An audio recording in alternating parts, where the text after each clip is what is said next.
یا ایہا الذین آمنوا لا تحرموا طیبات ما احل اللہ لکم، اے اہل ایمان مت حرام ٹھہرا لیا کرو پاکیزہ چیزوں کو جو اللہ نے تمہارے لیے حرام کی ہیں۔ اللہ تعالیٰ کی حرام کردہ چیزوں کو حرام نہ ماننا تو کفر ہے۔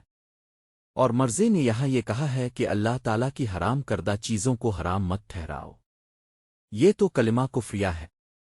اور ایسا بھی نہیں ہے کہ مرزے کی زبان پھسل گئی ہو، کیوں مرزا خود کہتا ہے میں ویڈیو چیک کر کے اپلوڈ کرتا ہوں۔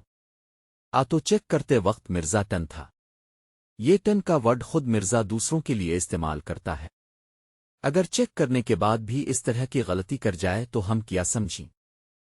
دوسری طرف حضرت تھانوی رحمت اللہ علیہ کے مرید کی زبان پر غیر اختیاری طور پر کلمہ نکلا، تو اس مرزے کا مطالبہ یہ تھا کہ حضرت تھانوی رحمت اللہ علیہ کو چاہیے تھا کہ وہ کہتے کہ تو توبہ کر، تجھ پر شیطان چڑھ گیا ہے۔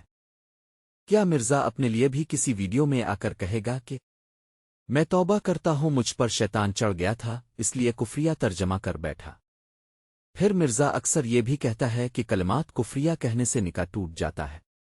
اور چاچی گئی مرزے کے شاگرد بتانا پسند کریں گے کہ تمہاری چاچی بھی چلی گئی ہے، وہ ڈھیٹ قسم کی عورت ہے۔